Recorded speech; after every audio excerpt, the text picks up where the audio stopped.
Hello YouTubers, this is the Adventure Awaits channel, and I'm Reese. And today I'm going to be talking about why I bought Suzuki DRZ400s for my dual sport motorcycle. First, just let me give you a little background about myself. It leads to why I bought this bike. I was pretty much born and raised in the Mojave Desert, the high desert of California. Pretty much the holy grail of off-road dirt bike riding back in the 60s, late 60s, 70s and 80s, 90s. I moved out of California in 2003 and I now live in the Midwest in Illinois. But anyway, my first real quote-unquote, I'll say dirt bike, was a Honda Trail 70. Big old fat tires and slow, hardly any suspension, but back then that's what you dealt with.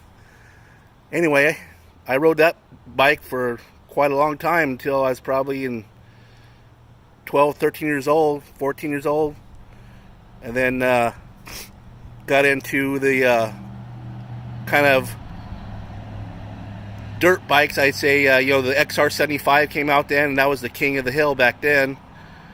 And then the two strokes come along. The CR80 was the king of the block, the late 70s, early 80s.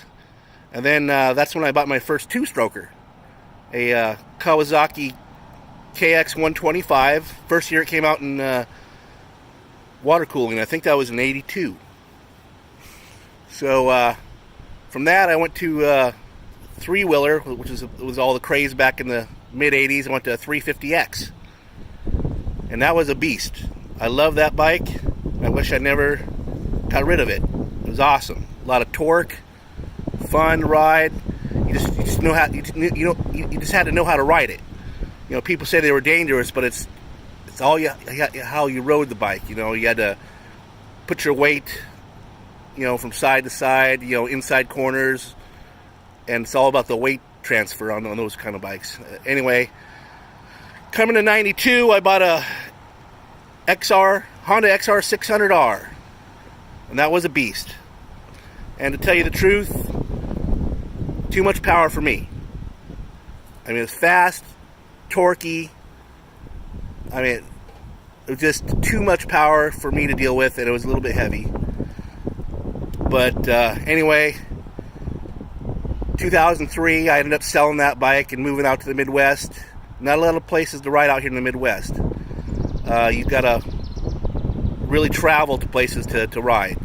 So that's when I started looking into YouTube channels about dual sport riding. Being able to ride street legal and go on the trails. And the one who really inspired me to get this bike was this guy. He has a YouTube channel, Each Adventure.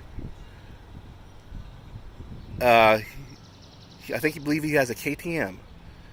Anyway, I ended up doing a lot of research. I saw a lot of the bikes today, the latest and the greatest, high performance 4-stroke enduros.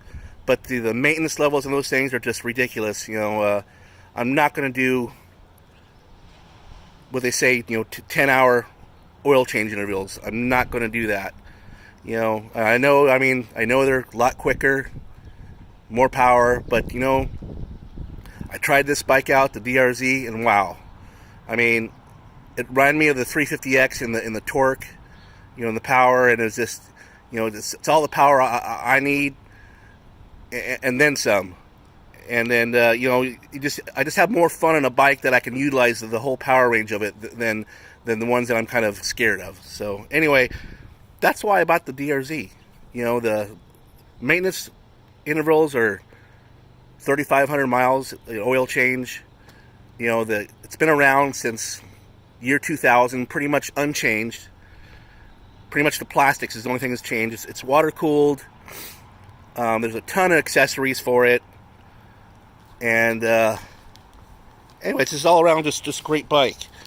So I got some stickers from some people on the YouTube channels. One of them's a 690 ADV, and I will put in my sticker, I don't know, somewhere around there maybe. And also T-Dub's kid.